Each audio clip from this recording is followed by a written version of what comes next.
The Prime Minister lied and his minions continue to lie.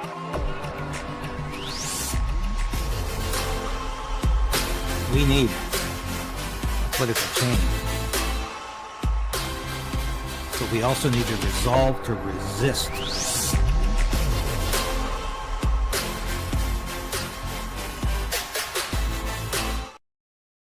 Yes, I am leading off with this story today because I think that's what the news is all about. I heard about this last night, literally while I was ordering a pizza. And the pizza guy came to my place. Great guy. He watches the show every day. And he said, "Hey, have you heard? Israel's attacked Iran." And I said, "Well, no, I've been watching the news all day and I somehow missed that." Ladies and gentlemen, this is insanity.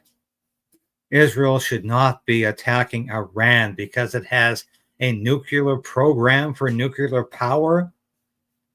Let me tell you something. The only nuclear power in the Middle East is Israel. It's had nuclear weapons since about 1963.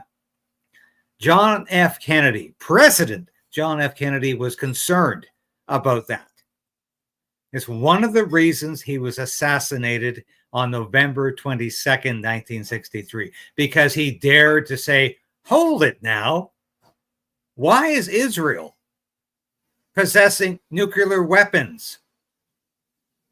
Well, perhaps Mossad had something to do, Mossad being the secret police, had something to do with what happened to John F. Kennedy.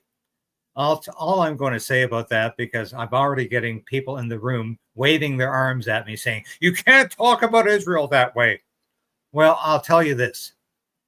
I spent 2 months of my summer in 1985 on a kibbutz in Israel because I love Israel. I love the Jewish people.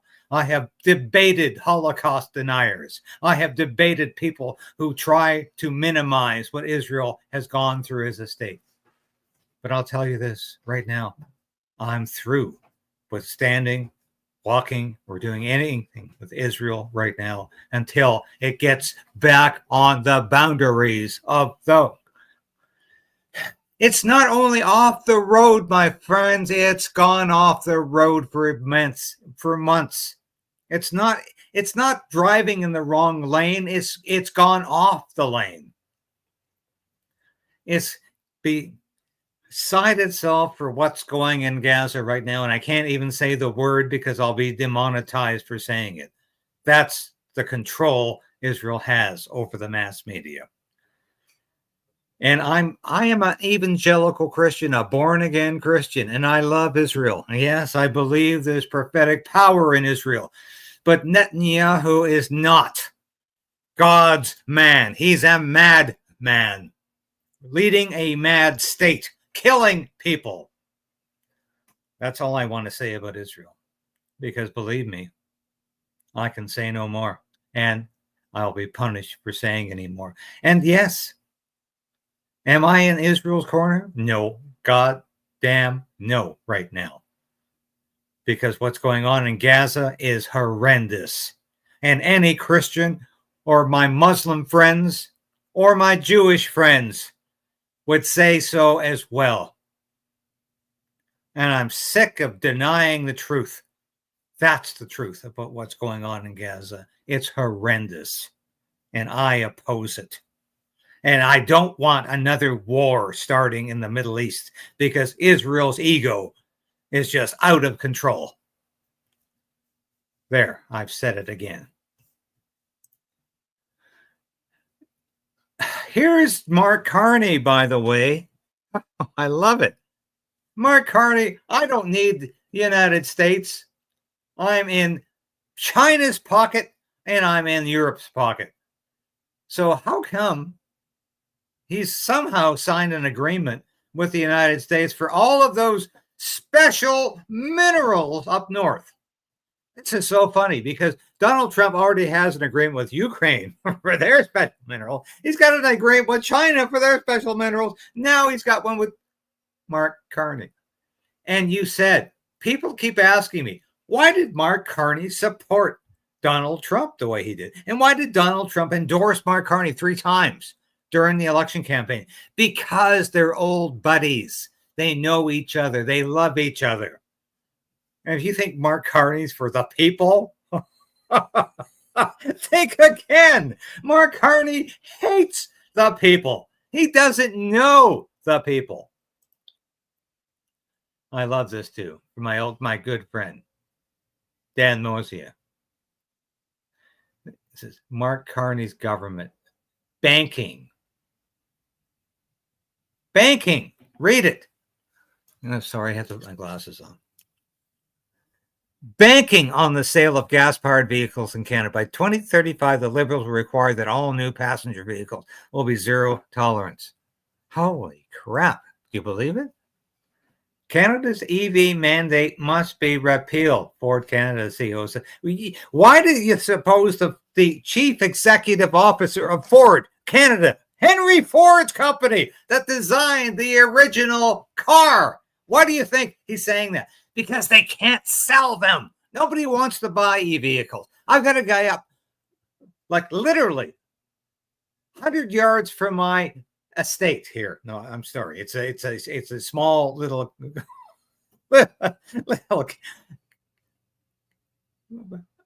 and this guy loves e-vehicles. But he told me the other day I couldn't sell this car to save my life because nobody wants them anymore. Nobody wants them anymore. And here we go back to the news. We go back to what's important. And here we go. I want to introduce to you the legal counsel for the Make Alberta Prosperous Project. This guy has got all the answers, and I'm so happy to have him back on this show. Here he is now. Jeffrey Rath. Oh, thank you for joining me. I'm just going to remove this. Jeffrey Rath, thank you for joining me, because nobody explains what the Alberta agenda is about better than you do. And I want to talk about that right now. Because here we are in the precipice again of Albertans having the right to decide their future in a municipal election.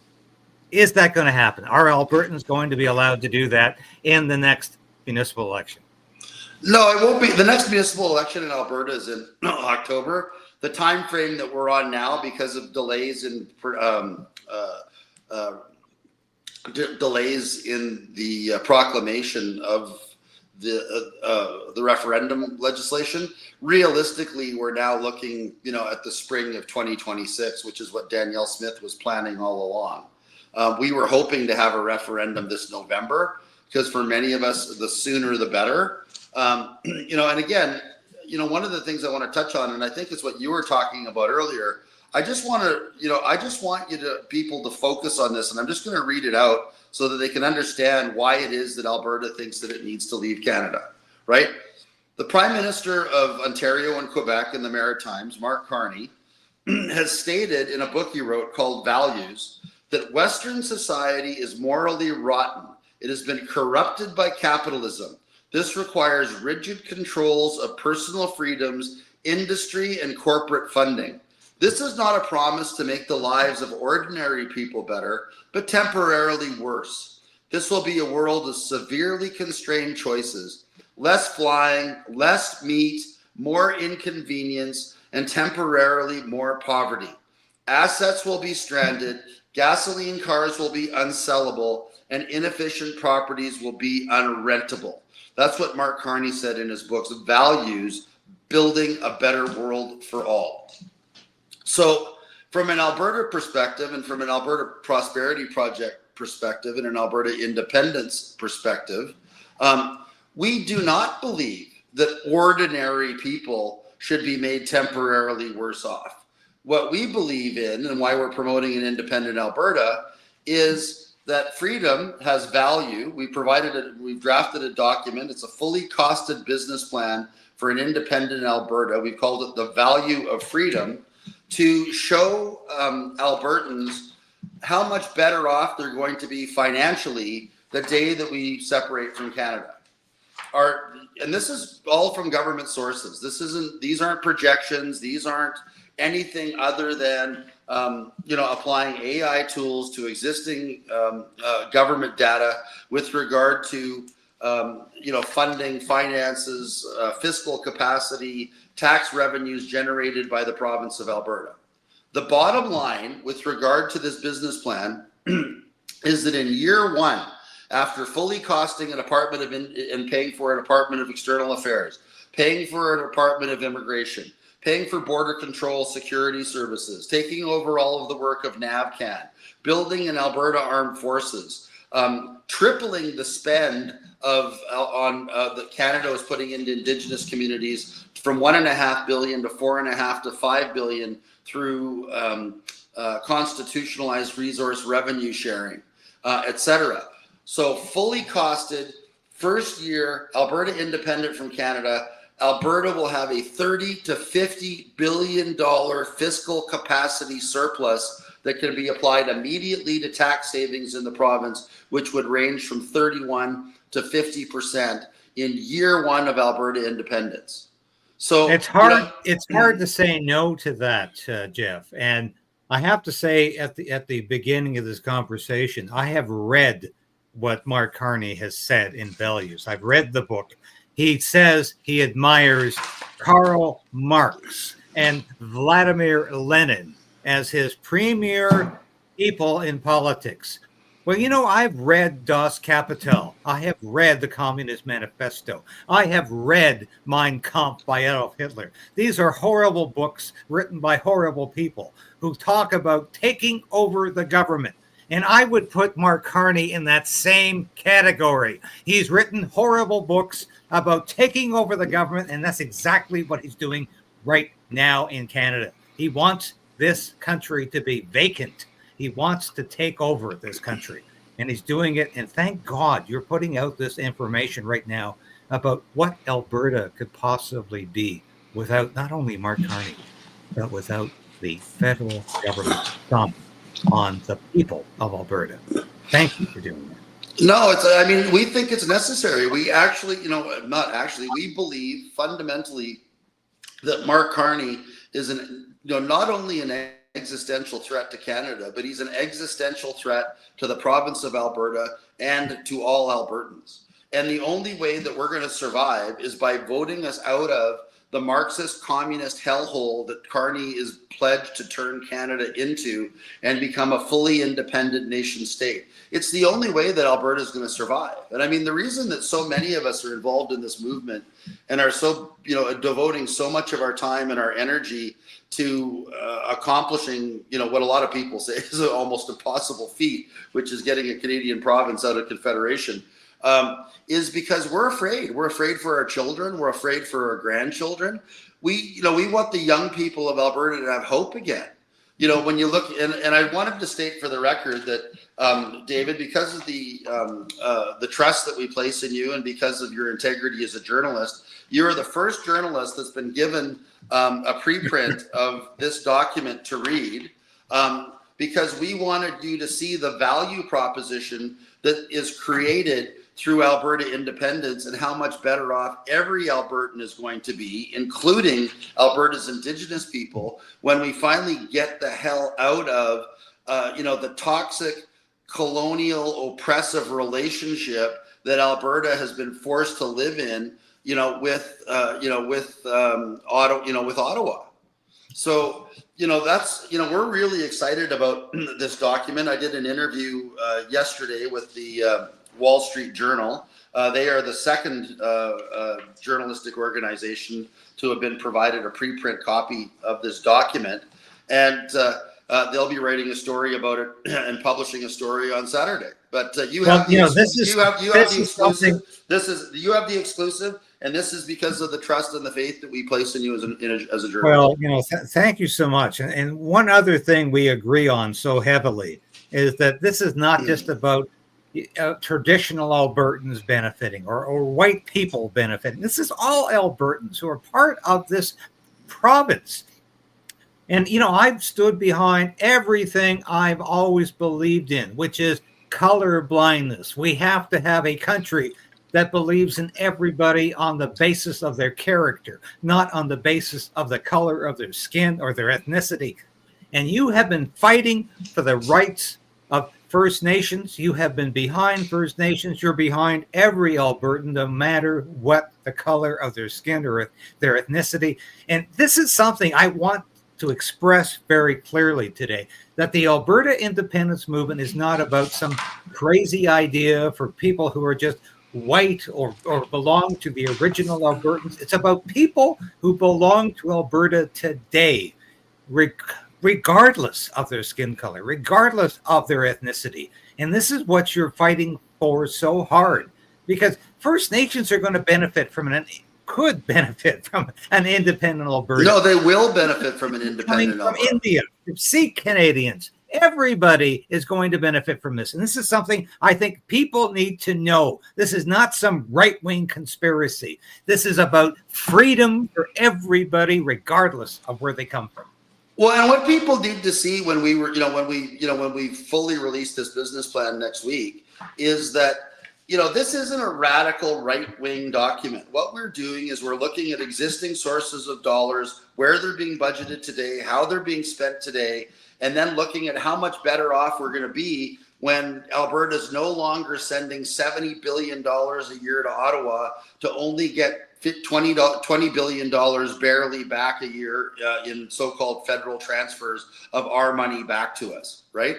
So, that's one of the things that I've always, I've been asking the Alberta chiefs, and a lot of them are now engaging. I had a really, really positive meeting with the chief and council, just a few days ago, and we were discussing, this very matter. And all of them are looking at the plan that we have for Alberta, and they're going like, we'd be so much better off. Because the relationship with Ottawa is toxic. I mean, if it's possible, the Indigenous relationship with Ottawa is more toxic than the Alberta relationship with Ottawa. Ottawa has intentionally kept Alberta Indigenous people in abject poverty for 150 years. They still live in communities where 3 families are crammed into a 1,200 square foot CMHC approved house that's literally falling down around them with black mold, no safe drinking water, et cetera, et cetera. And Canada feels free to do that because most of these communities are isolated and remote in northern Alberta or in places off the beaten track where they're out of sight, out of mind, and nobody can see the abject poverty that Canada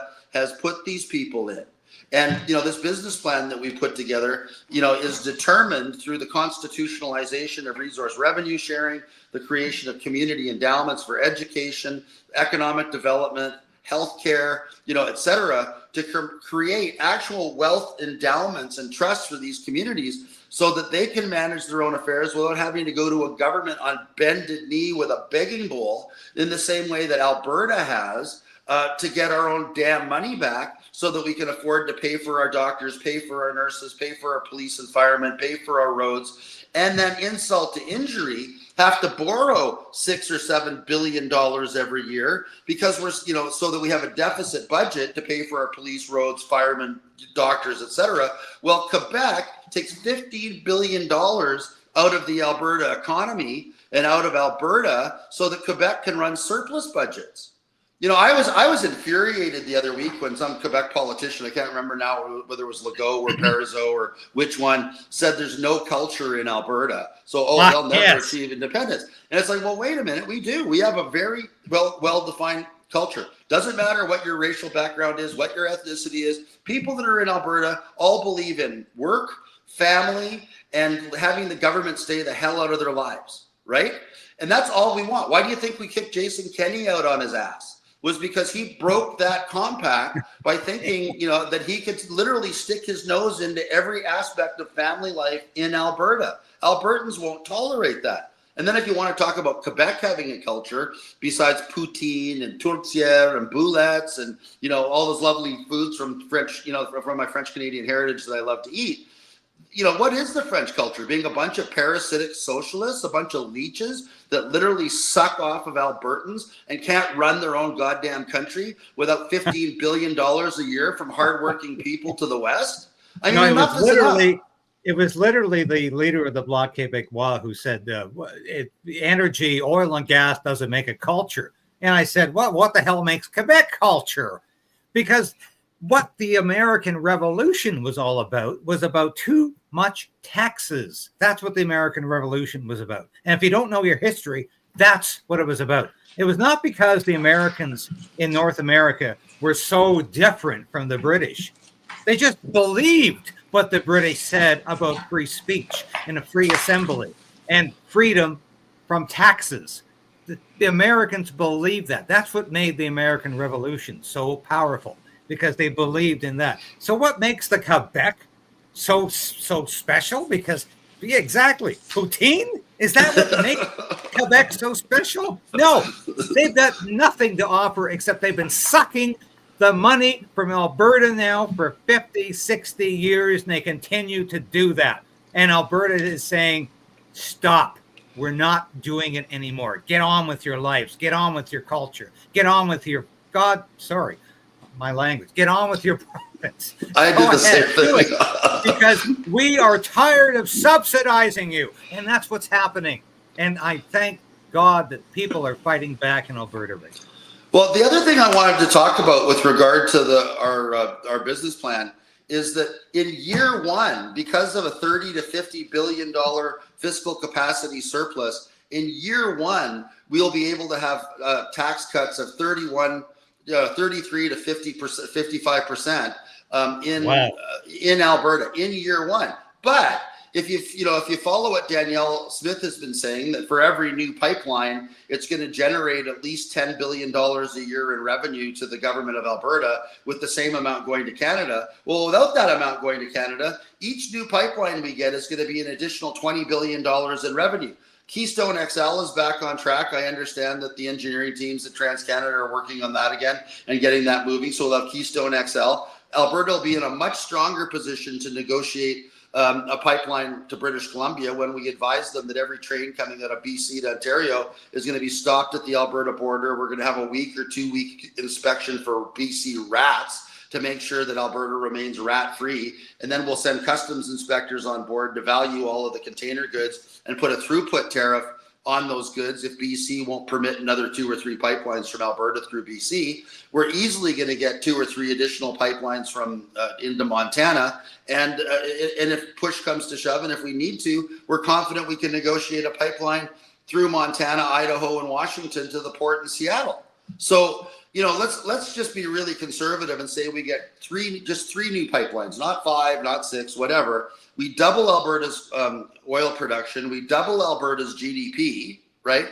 By years 3 to 5, Alberta could be generating so much excess fiscal capacity that Alberta will be like Dubai and Monaco. We will have zero income tax. And that's what this plan supports, is a 3 to 5 year plan for zero income tax in the province of Alberta, with modest taxes on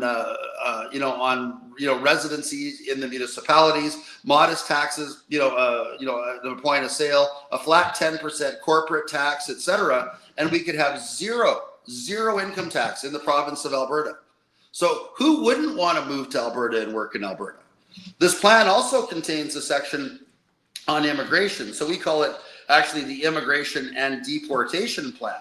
Because of course, as you know, Trudeau and Carney have been flooding Canada, not with landed immigrants, but they've gone through to some of the worst, to most terrorist-ridden parts of the earth, Syria, Gaza, Iran, and they've been handing out what they call open work permits like candy. So these people do not need to be properly vetted to come to Canada. They do not meet the requirements of landed immigrant status, so they don't meet our points test. They don't have skills that they can offer our country that our country is short of. They're not doctors, nurses, and engineers. These are just random people that are literally scooped up with a snow shovel in some of the worst, most violent and terrorist-ridden regions of the world, and then just shaken out over Canada as part of this ongoing effort on the part of the globalists to destroy Canadian society.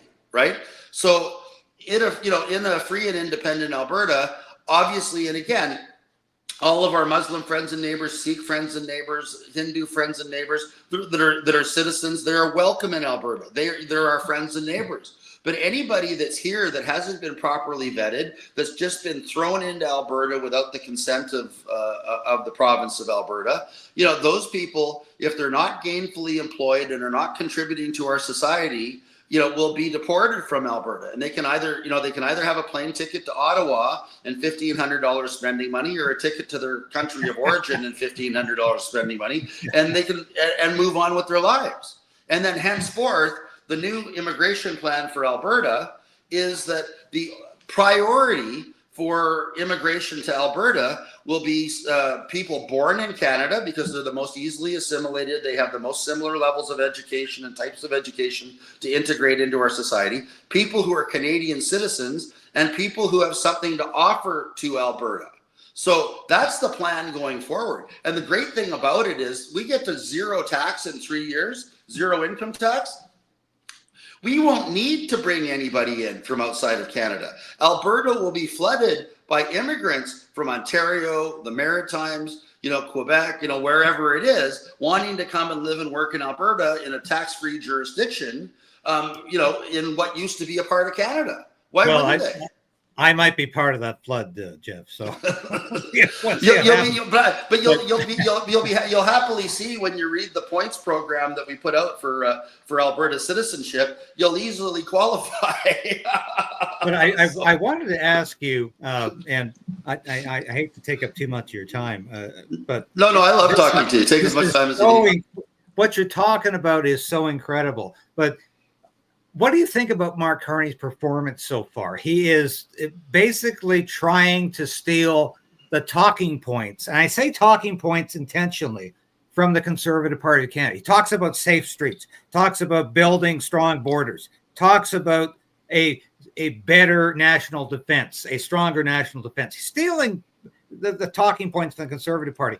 But if you read the fine print, especially with the Stronger Borders Bill, Bill C2, and believe me, I'm about the only one besides my good friend Ezra Levant from Rebel News who's actually talking about what Bill C2 means. It means you're going to surrender your rights to your mail. The government, Canada Post, the RCMP will have the right to open your mail if they suspect you of being a what? A terrorist? If they suspect you of being organized crime? If they suspect you're involved in some sort of money laundering? And let's surveillance. And Pierre Poilievre has said nothing about this. But it's worse than that. Pierre Poilievre now reminds me of that little Jack Russell Terrier in the old, in the old Looney Tunes cartoons, following along after the big bulldog. What are we going to do now, Spike? What are we going to do now? What are we going to do now? And it's like, oh, you know, Mark Carney says that we're going to put 250 billion Canadian dollars into building up a war in Europe, and we're going to join a war in Europe. Oh, that's a great idea. I really support that. What are we going to do next, Spike? What are we going to do next? I mean, that's Pierre Poilievre, right? Like, he's just become a parody of himself. He doesn't have the intelligence, the fortitude, to basically say, wait a minute. Our strongest and best military ally is the United States of America. So President Trump has an issue with our failure to meet our NATO commitment. He has an issue with our trade surplus. He has an issue with our lack of border security.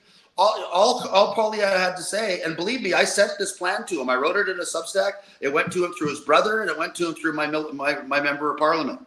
And, admit that Trump is right, apologize to him for being a freeloader under the U.S. defense umbrella for 40 years, and then say, hey, and we'll address the trade imbalance immediately. Both of our trade officials, it's not 200 billion, it's 57 billion. We're going to immediately place an order for $57 billion of Raytheon, General Dynamics, McDonnell Douglas, Boeing, drones, helicopters, armored personnel carriers, et cetera, to help patrol and defend the U.S.-Canadian border, and will engage in a joint task force with, with the U.S. government.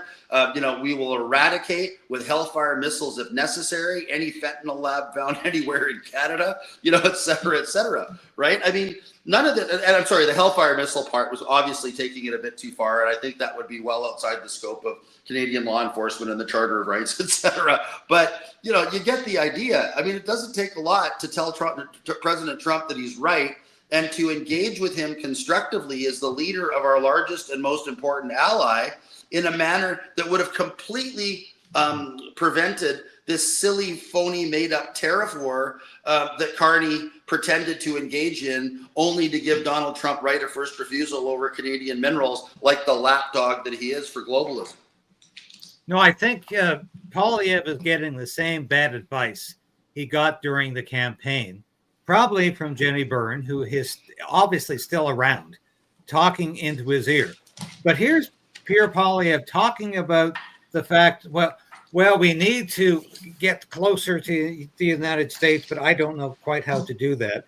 So I'm going to endorse everything Mark Carney comes out with. And every time I hear this, I'm saying, you have surrendered completely to Mark Carney's greater scheme of things. And it's Mark Carney wants to govern by decree. He does not want to govern as a democracy. He does not want to govern Canada as some kind of free society. He wants to govern by decree. And that's what he's getting. He's co-opting the conservative government. And every time I see Pierre Poilievre do his little shows now, and it's painful to watch. But it reminds me, and you would remember this because we're basically in the same generation. You would remember John Candy on SCTV doing his Mayor Tommy Shanks role, where he'd come on and say, "Hi, how y'all doing? Doing pretty well myself." But that's what Pierre Poilievre has become. He doesn't seem to know who he is anymore, what he's fighting for, what the Conservative Party is all about, and why we should possibly be different from Mark Carney and the Liberals. But all of them are like that. Jason Kenney is a Trudeau Liberal. Mark Carney's, Pierre Poilievre is a Trudeau Liberal. I've been actually having a lot of fun with Carney, or with I can't even keep them apart in my mind, with Pierre Poilievre, right? Coming to Alberta to run in Battle River Crowfoot. And as you may know from being a former member of the Canadian Armed Forces, there's a place very near and dear to my heart in the Battle River Crowfoot constituency known as Camp Wainwright. Yes. Anyway, Pierre Poilievre is coming to Battle River Crowfoot to campaign as an Albertan, wanting to represent Albertans in Parliament. But I can guarantee you he's not talking about his support for the Quebec dairy cartel and the dairy monopoly when he's running in Alberta as an Albertan. He's not talking to anybody in Alberta in support of his ongoing desire to continue to take $15 billion a year out of Alberta and continue to shovel it into the mouths of the leeches and parasites in Quebec, who apparently the only reason they stay in Canada is so they can suck Alberta dry like a bunch of leeches, right? So, I've been saying to Poilievre, and I've been putting it out on X, and I've been putting it out, wherever I can, hey, Pierre, I have a slogan for you. Right? You want to come and run in Alberta? The slogan is really simple. No more Alberta tax dollars for Quebec, and a dairy cow and a milk cow and micro dairy in every barn. I double dog dare you. Right? He won't do it, of course not, because he's in the pocket of the dairy mafia, and he's in the pocket of Quebec parasites. Because he knows that he needs them if they ever decide to have another sham election and elect another sham prime minister. So he wants to be our next sham prime minister. Well, that's exactly what he's doing here, and it's absolutely crazy because he I'm gonna put myself on here. It's absolutely crazy because Pierre Poilievre doesn't seem to know who he's fighting for anymore. And it should be for small c conservatives, small l libertarians. He's not doing that anymore. He's fighting for a concept that seems to be gone, which is basically I'm in the pocket of Mark Carney. And if he continues to do that, I don't know how long he's going to survive. But wanted to ask you this. Do you think we're going to see a referendum by 2026? And do you think it's going to be a successful referendum? Absolutely, on both counts. So the first thing that I need to remind everybody is that I was one of the co-founders of the Alberta Prosperity Project, and one of the projects that we've undertaken is to have people pre-pledge to sign an independence referendum petition. Right. So we're now pushing 300,000 signatures. We need 177,000. Right. Yeah. So getting the signatures to have the referendum isn't an issue. The bigger issue for us is that we're still trying to figure out, what side of the globalist Danielle Smith is on. Because, one day she's Alberta first, the next day she's Team Canada. And of course, we're all laughing. We were laughing about this at lunch yesterday. She says she's Team Canada, but every time she turns around, one of her teammates elbows her in the mouth and knocks out one of her teeth. I mean, oh yeah, we're going to get a pipeline deal. We're going to get a pipeline deal. And then when a reporter asked Carney if he's going to allow pipelines if a provincial premier is opposed to it, he makes it clear, oh, no, absolutely not. National consensus means that every premier and every Indigenous group has to be on board or there won't be any pipelines. Well, I mean, that's pretty much already defined that as an impossibility. And then immediately following that, one of Danielle Smith's so-called teammates, with what amounts to me to be a deliberate cross-check to the face, comes out David Eby, oh, there won't be any Alberta pipelines and Alberta oil going through British Columbia. It'll be over my dead body, right? So, there's Danielle announcing this 6-month courtship of hers with Mark Carney. And, all she's getting is slapped around by Carney, his ministers like Gibault. Carney says, okay, I might allow one pipeline if I think we've talked about this, one pipeline provided there's a national consensus. And then the next day, the gibbering Gibault comes out. Oh, no, there's no reason for another pipeline. He lies and says TMX is, only at 40% and blah, blah, blah. We don't need no more pipeline from Alberta, And it's just, she's just being made a fool of. So my question is, is she going to, get on board and support independence the way she should? Or, is she going to continue to be made a fool of for 6 months so that she's got absolutely no political credibility left, come the annual general meeting of the UCP in the fall?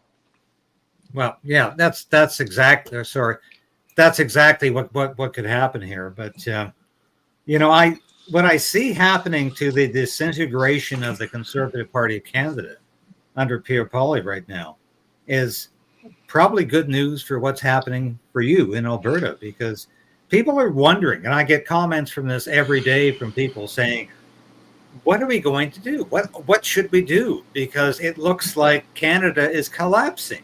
It looks like we have no alternative anymore than this guy named Mark Carney, who is redefining Canada as he speaks. This is a globalist who's never changed, as we acknowledged at the beginning of this conversation. This is the guy who wrote a book about how much he admires Karl Marx, how much he admires Vladimir Lenin. This man hasn't changed over the years. So why should Canadians think he's suddenly going to be a small C conservative? He is bringing us closer to nuclear war. And I can't say that enough. Nobody else is acknowledging this.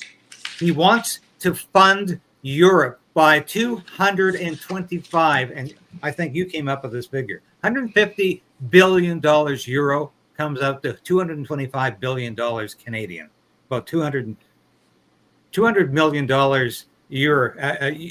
US.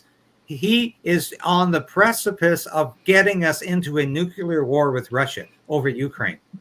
And Canadians continue to say, oh, we like Mark Carney. He's making decisions really fast.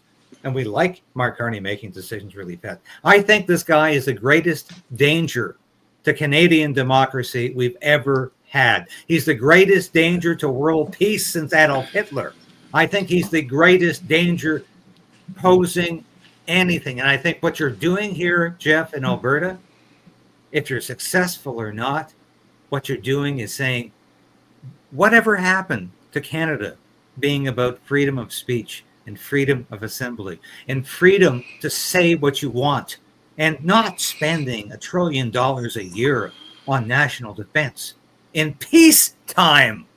These people are madmen. Well, Thank God. The whole thing is really, really, really troubling.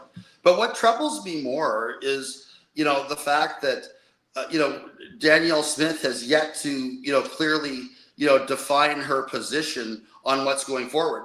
You listen to her half the time, she says she's opposed to independence and will do everything that she can to keep Alberta in Canada. And then when we see, so she's brought in this, lowered the threshold for signatures on referendum petitions.